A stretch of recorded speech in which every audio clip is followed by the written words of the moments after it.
All right, hi guys, we're gonna try and record this the best that we can here. So I have a pair of jeans and I wanna hem them. So you can see that we wanna keep the original seam here, right? Because we can't do really as good as we would have it here by hand, okay? If we had a sewing machine, maybe. So what you do is you would try on the pants, right? And you would fold it up as much as you would want. So that way when we sew the pants, we'll be able to flip it, so that way we'll still see that seam, okay? So it'll kind of still look like a normal pair of pants. And now typically if we were at home, we would iron this and we would pin it so it's straight, but we're just trying to practice. The big thing is to line up this line with this line, okay? We don't want them going, we don't want this way over here, right? That would look funny, okay? So what I'm gonna do is I'll start right at the very base of this, okay? So we're gonna go right in here. Now notice my needle, sorry I'm moving all around, is right at the edge of that seam, okay? You would pull through till you hit your knot, okay?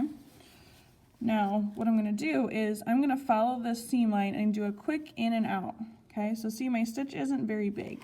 Looks a little bit bigger on screen than it actually is. And I'm gonna pull that tight, okay?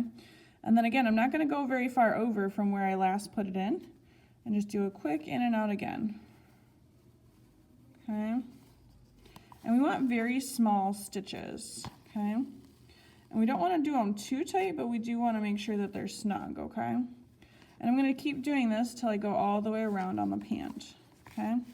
And the big thing, obviously you would choose a thread that would match your jeans, right? But when you do this, you want to make sure that you see as little of the thread as possible. You can see a little bit of mine, so if they were blue, that would have been better, right? You wouldn't really be able to tell, but I might even have to just pull it just a touch, right? And then you can barely see them at all. Just because they're red, you can see them, right? So we shouldn't have big gaping stitches, because I'll show you. If we do like a big stitch, so if, like here's my thread right now. If I jump like all the way to over here, okay, and then I do maybe even a big stitch again, okay, so big, like wider than your fingers, way too big here. So then when you do this, see how you can really see the stitches and they start pulling apart?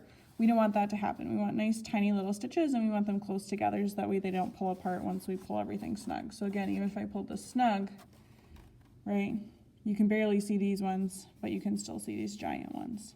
Okay, so we want nice little stitches as we go, okay? And we would do that all the way around. And if for some reason you need more thread, maybe you didn't cut yourself enough, see if you can get to this point, okay, and then stop and then start on the other side, okay? And then you would do the other pant leg. You would want to make sure that you line it up, right? Unless your legs are two different lengths, right? You'd want to line this up so that way they are about the same, right? You wouldn't want really cockeyed pants, okay? So I want you to do 2 cuffs, okay? Have a wonderful day, and we'll see you later. Bye.